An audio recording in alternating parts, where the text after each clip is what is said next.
Welcome back to the Metabolic Revolution podcast. I'm Dr. Steve Presciutti, and today's episode might be the most important one we've ever done. If you've been told you have unexplained infertility, if you've been diagnosed with PCOS, if your periods disappeared and doctors shrugged, if you're spending tens of thousands on IVF without addressing the root cause, this episode is going to change your life. Before we dive in, quick reminder, this is educational content only, not medical advice. Always consult with your healthcare provider before making changes to your health protocols. Now, let's talk about why your fertility struggles have nothing to do with your ovaries and everything to do with your metabolism. This is episode 19, and if you've been following this podcast from the beginning, you already know where this is going. We've systematically dismantled every piece of conventional health wisdom. Every single one of those episodes was building to this moment, because fertility isn't about your reproductive organs. It's also, primarily, about cellular energy production. And when I tell you that over 300 women in our practice have conceived naturally after being told they were infertile, many of them over 35, many after years of failed treatments, I'm not talking about some miracle protocol. I'm talking about basic bioenergetic principles that should be standard medical practice, but have been completely ignored. Let me tell you about Sarah. 39 years old, 6 years of unexplained infertility. She'd done 3 rounds of IUI, 2 rounds of IVF, spent over $50,000. Every specialist said the same thing. Your eggs are getting old. We need to move to donor eggs. Her FSH was elevated. Her AMH was low. Everything pointed to ovarian failure. But here's what nobody checked. Her body temperature. 96.8 degrees Fahrenheit at 2 in the afternoon. Her resting pulse, 54 beats per minute. Her hands and feet, ice cold year-round. She was eating 1,200 calories a day, doing CrossFit 5 days a week, intermittent fasting 16 hours daily. She'd been on and off birth control for 15 years, tried keto, tried vegan, tried every elimination diet under the sun. Sarah wasn't infertile because her ovaries were old. She was infertile because her metabolism was dead. 6 months after working with us, her morning body temperature was 98.4 degrees. Her pulse was 78. Her energy was back. Her hair stopped falling out. Her periods, which had become irregular and light, were suddenly normal again. By month 8, she got pregnant naturally. She's now the mother of a healthy baby girl. And the transformation wasn't complicated. We didn't give her exotic supplements. We didn't put her on elaborate protocols. We did what we do with everyone. We restored her cellular energy production, and once her cells had energy, her reproductive system remembered how to work. Here's what almost nobody in the fertility world understands. You cannot make progesterone if your body temperature is too low. Period. End of story. Progesterone is synthesized from cholesterol through a series of enzymatic reactions that are absolutely dependent on adequate cellular energy and optimal enzyme function. And enzyme function? If you remember from earlier episodes, it's highly temperature dependent. When your temperature drops below 98 degrees, your enzymes are operating at about 70 to 80% capacity. At 97 degrees or below, you're looking at 50 to 70% capacity. This is basic biochemistry, but somehow the fertility and more medical industries completely ignore it.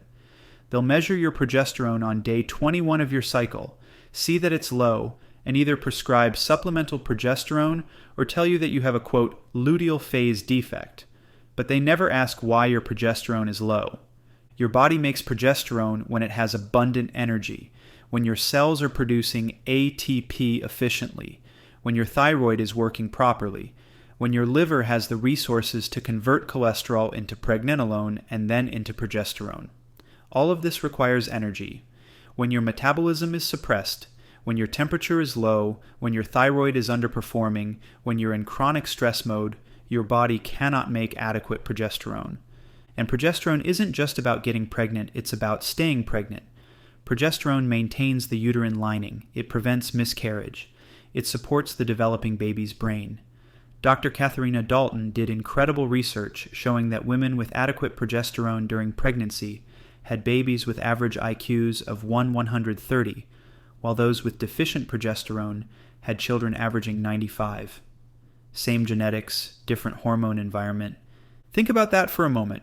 The difference between thriving and struggling can literally be determined by your mother's metabolic state during pregnancy. This isn't just about you getting pregnant, it's about programming your child's entire life.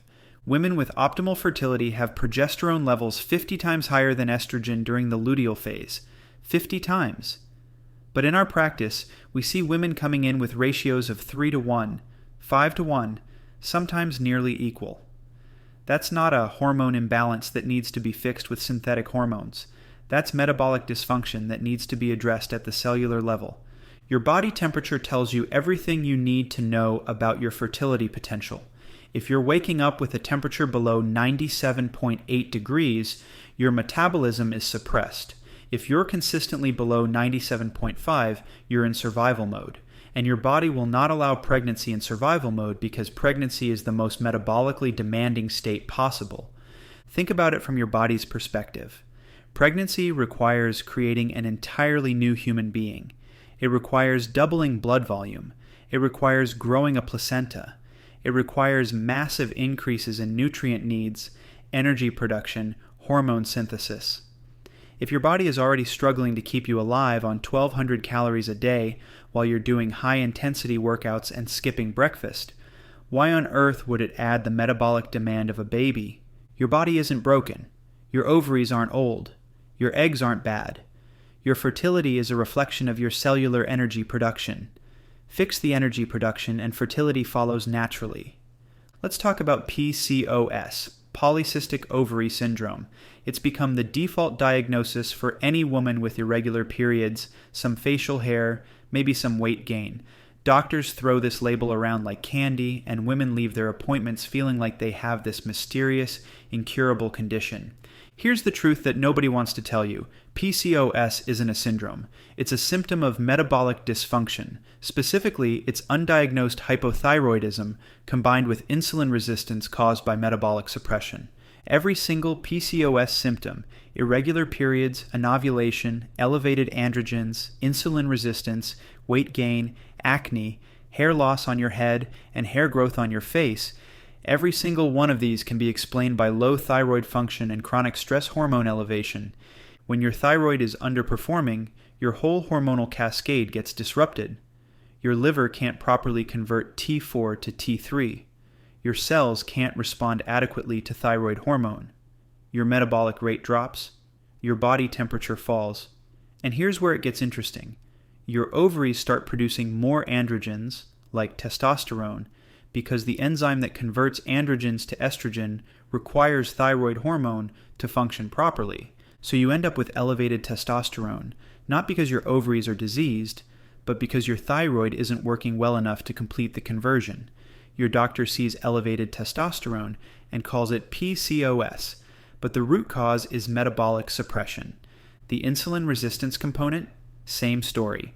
When your metabolism is suppressed, your cells become less responsive to insulin because they're trying to protect themselves from taking in more fuel than they can process. It's not a disease. It's an adaptation to low energy production. I want to tell you about Lisa, 28 years old, diagnosed with PCOS at 22.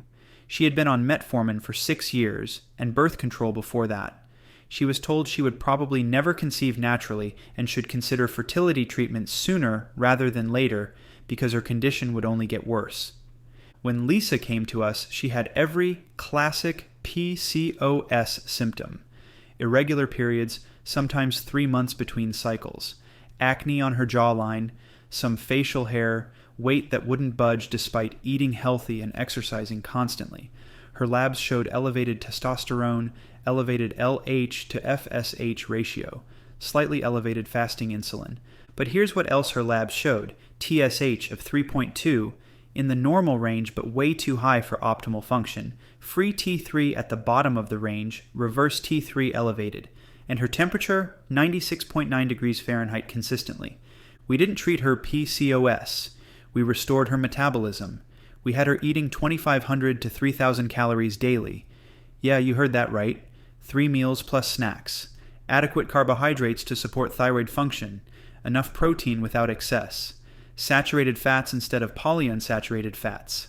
Salt to taste on everything. We stopped all the excessive exercise. No more high-intensity interval classes 6 days a week. We added walking, some light strength training, lots of rest. Within 4 months, her temperature was up to 98.1 degrees. Her energy came back.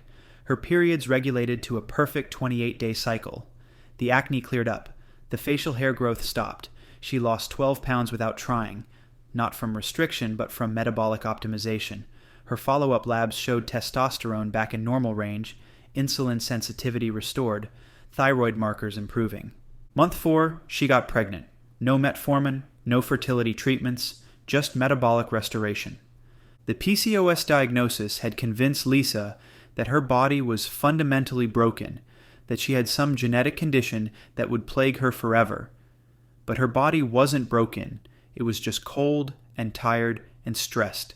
Fix those things, and the syndrome disappears. And this isn't unique to Lisa. We've worked with hundreds of women diagnosed with PCOS. The ones who restore their metabolism see their symptoms resolve. The ones who continue restricting calories, over-exercising, and taking metformin without addressing the root cause, they struggle indefinitely. The fertility industry wants you to believe that PCOS is complex and mysterious. It's not. It's metabolic suppression with a fancy name. And the solution isn't managing symptoms with drugs. It's restoring cellular energy production. Now let's connect this to everything we've covered in previous episodes, because the modern health trends are literally destroying women's fertility at an epidemic level. Remember our episode on fasting? The one where we talked about the Minnesota starvation experiment and what happens when you restrict food? Your metabolic rate crashes, your thyroid function plummets, your stress hormones skyrocket, your body goes into preservation mode. Now think about what millions of women are doing every day. Intermittent fasting, skipping breakfast, eating in a 6 or 8 hour window, maybe throwing in a 24 or 48 hour fast once a week for autophagy. Here's what that does to your fertility. It destroys it. Your body cannot distinguish between voluntary fasting and famine. When you're not eating, cortisol rises to maintain blood sugar. That cortisol suppresses thyroid function. Lower thyroid means lower progesterone production. Lower progesterone means no ovulation or poor luteal phase. No ovulation means no pregnancy.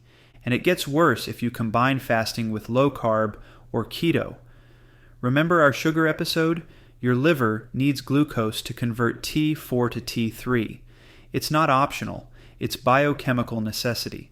When you're eating low carb or keto, you're forcing your body into gluconeogenesis, converting protein and amino acids into glucose through a cortisol-driven, highly stressful pathway.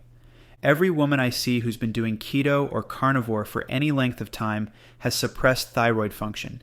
Every single one. Their temperatures are in the basement. Their free T3 is low. Their reverse T3 is high. Their periods become irregular or disappear entirely. They call it keto cycling like it's normal. It's not normal. It's your body shutting down reproduction because it thinks you're in a famine. Now add exercise on top of this. Not gentle movement. We're talking about the kind of exercise culture promotes. CrossFit, high-intensity interval training classes, marathon training, 6 days a week of high-intensity work. Remember our exercise episode? The one where we talked about how excessive exercise is a metabolic stressor, how it raises cortisol, suppresses thyroid, and can lower metabolic rate despite burning calories? Here's what happens when you combine fasting, low-carb eating, and excessive exercise. You create a perfect storm of metabolic destruction. You're not eating enough to support your thyroid. You're not providing the glucose your liver needs for hormone synthesis. You're chronically elevating stress hormones through both dietary restriction and exercise stress.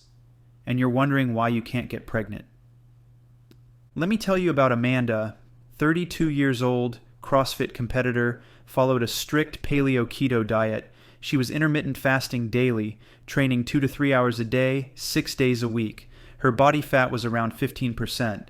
She looked, quote, fit by conventional standards. But her period had been gone for 18 months.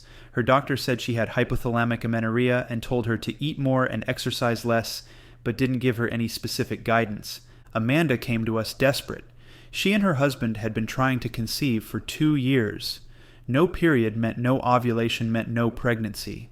She'd been told she might need IVF with donor eggs because her body wasn't producing hormones normally. Her body temperature, it was down at 96.2 degrees. Her pulse, 48 beats per minute, basically that of a hibernating animal. Her hands were ice cold. She had zero libido. She was exhausted but kept pushing through workouts because she'd been told that strong is the new skinny. We had to completely overhaul her approach.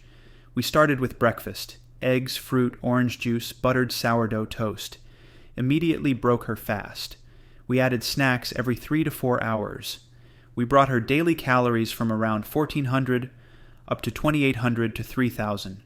We cut her training from 6 days to 3 days of moderate strength training with walking on other days.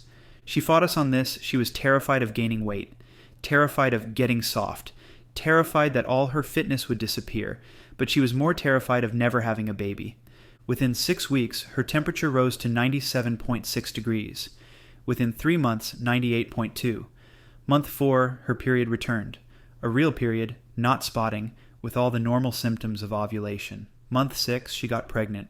Yes, she gained weight during recovery, about 15 pounds initially, but most of that was glycogen, water, and restored organ tissue from the Minnesota starvation effect she'd been living in. Her body needed to refill its tanks before it could support pregnancy, and once her metabolism was restored, her body naturally found its optimal weight, which ended up being about 10 pounds above her competition weight, but with infinitely better energy, mood, libido, and obviously, fertility. Amanda's story isn't unique. Every week we see women who've been sold the lie that being lean and fit equals being healthy. They're doing everything the fitness industry tells them to do, and they're destroying their fertility in the process. Your body will not ovulate when it's in survival mode. It doesn't matter how many supplements you take, how perfect your diet looks on Instagram, how many PRs you hit in the gym.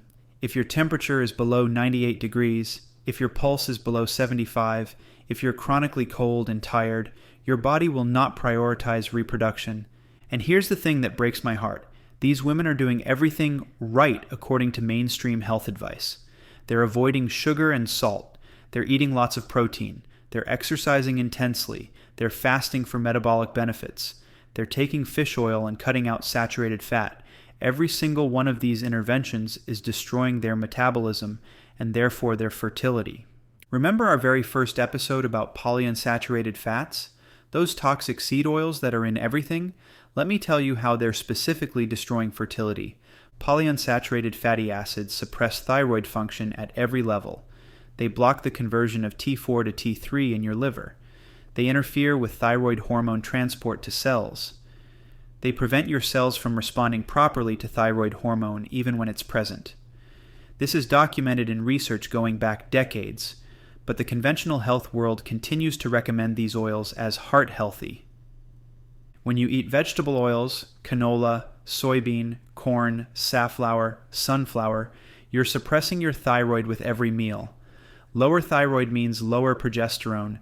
Lower progesterone means poor fertility or increased miscarriage risk. But it gets worse. Polyunsaturated fats are highly unstable.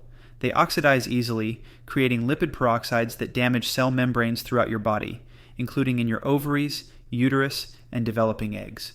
They interfere with mitochondrial function, reducing ATP production, the very currency of cellular energy that you need for fertility.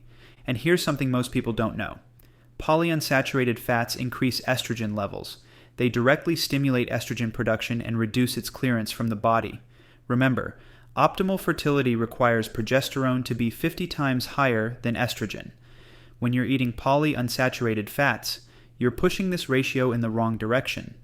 Every woman with fertility issues that we work with, we look at their fat intake, and almost without exception, they're eating massive amounts of polyunsaturated fats. Salad dressings made with vegetable oil. Restaurant food cooked in soybean oil. Quote, healthy baked goods made with canola oil. Nuts and seeds every day. Maybe some salmon for the omega-3s. We have them switch to saturated fats. Coconut oil, butter, ghee, beef tallow.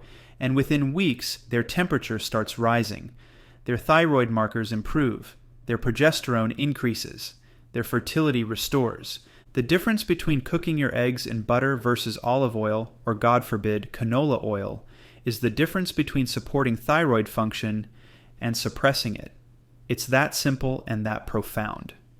Now let's talk about something that almost nobody in the fertility world discusses, the calcium to phosphorus ratio and why it matters for hormone production.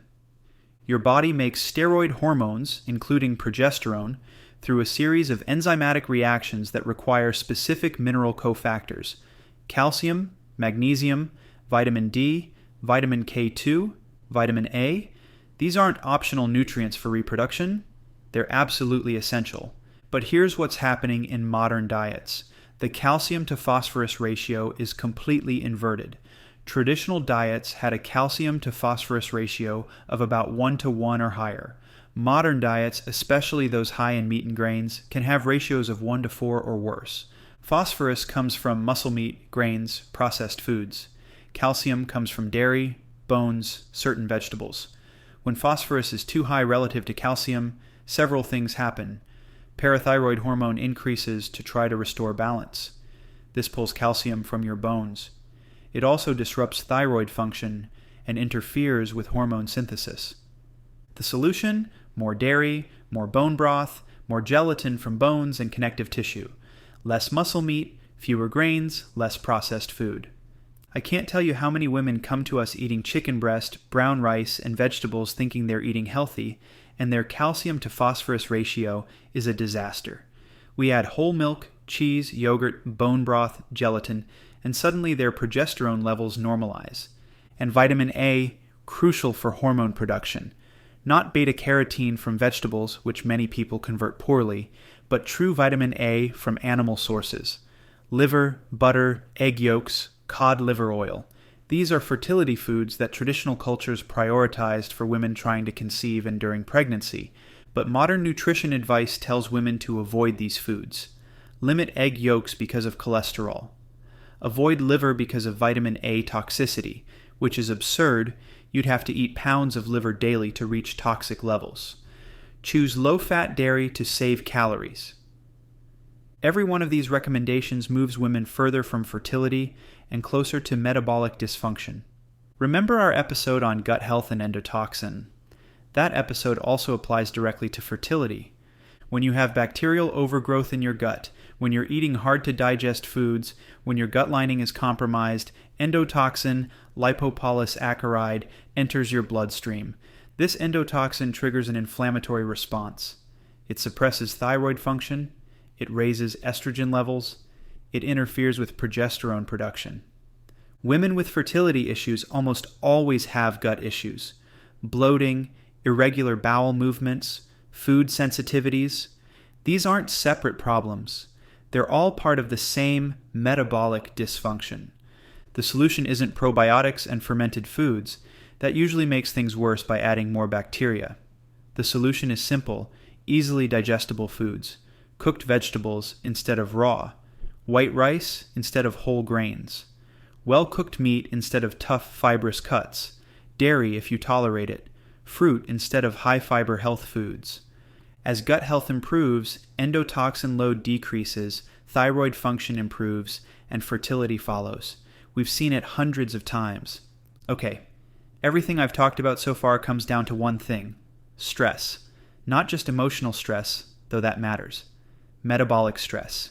Your body perceives inadequate nutrition as stress, excessive exercise as stress, fasting as stress, sleep deprivation as stress, environmental toxins as stress, blue light exposure as stress, chronic inflammation as stress.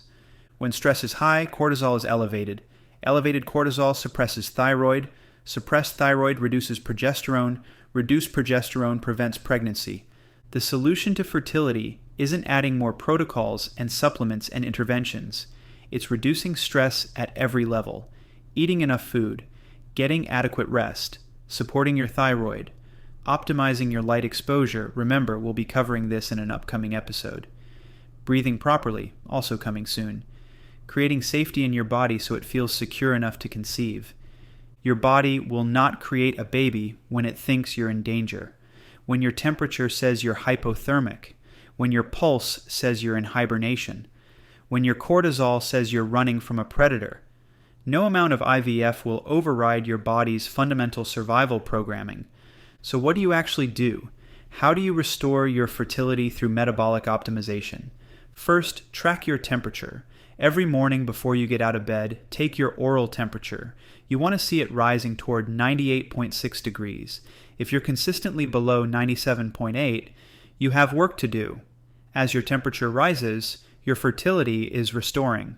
Second, eat adequate calories.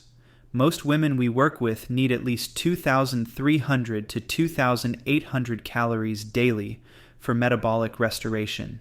Maybe more if you've been restricting for years. Yes, this might mean weight gain initially. Remember our episode on the healing weight paradox. That initial weight is your body refilling glycogen stores, rehydrating tissues, and rebuilding organ mass. It's necessary for healing. Third, eat adequate carbohydrates. Your liver needs glucose to make progesterone. Aim for at least 200 grams daily, maybe more. Fruit juice, white rice, potatoes, honey, maple syrup. These aren't junk foods. They're fertility foods. Fourth, prioritize saturated fats. Coconut oil, butter, ghee. Cook everything in stable fats. Avoid polyunsaturated fats completely. Your cell membranes, your hormones, your metabolism will thank you. Fifth, get adequate protein without excess, about 80 to 100 grams daily for most women. Include gelatin and collagen. Don't overdo muscle meat. Sixth, salt your food liberally. Your body needs sodium for cellular function, stress hormone management, and energy production. Seventh, eat 3 meals daily with snacks as needed. Stop fasting. Your body needs consistent fuel to maintain metabolic rate and hormone production. Eighth, reduce exercise intensity. Walking is great. Moderate strength training 2 to 3 times weekly is fine. But stop the chronic cardio and high-intensity workouts. They're metabolic stressors that suppress fertility. Ninth, prioritize sleep and rest. Your body heals when you sleep. Get 8 to 9 hours nightly. 10th, manage light exposure. Morning sunlight, dim lighting after dark, block blue light in the evening. We'll cover this in detail in an upcoming episode, but light affects your circadian rhythm, which affects your hormones. This isn't complicated. It's not some elaborate fertility protocol. It's basic metabolic support. And it works because fertility is simply a reflection of metabolic health. If you want the complete framework, everything we do with our fertility clients, I've put it all into our metabolic fertility guide. It includes meal plans, temperature tracking protocols, supplement guidance, troubleshooting tips, everything you need to restore your fertility naturally. You can find it at biosparkhealth.com. And if you want personalized support, if you've been struggling for years and need someone to walk you through this step by step, we offer one-on-one coaching specifically for fertility. We've helped over 300 women conceive naturally after being told they were infertile, many over 35, many after failed IVF, many after years of trying everything else. Here's what I want you to understand. Your fertility struggles are not your fault. You've been given terrible advice by well-meaning but misinformed practitioners. You've been told to restrict calories, avoid salt and sugar, exercise intensely, fast regularly, eat vegetable oils, and take synthetic hormones. Every single one of these recommendations moves you further from fertility. Your body wants to conceive. Your ovaries aren't broken. Your eggs aren't too old. Your uterus isn't defective. You're just cold, tired, stressed, and undernourished. And all of those things are fixable. We've proven it with hundreds of women. Restore the metabolism, and fertility follows naturally. It's not magic. It's physiology. Next week, we're diving into something completely different, but equally important for your metabolic health, the metabolic importance of CO2, carbon dioxide. We're going to talk about how you might be suffocating your cells through improper breathing and how fixing your breathing patterns can raise your temperature, improve your cellular energy, and even support your fertility. Trust me, you're not going to want to miss this one. This is Dr. Steve Presciutti reminding you, you came to the right place. Your body knows how to make a baby. It just needs the right metabolic environment. Give your cells energy, and they'll give you fertility. Everything discussed today is educational information only, not medical advice. Work with a healthcare provider who understands metabolic health to create your personalized fertility restoration plan. Your baby is waiting for your metabolism to heal. Let's make it happen.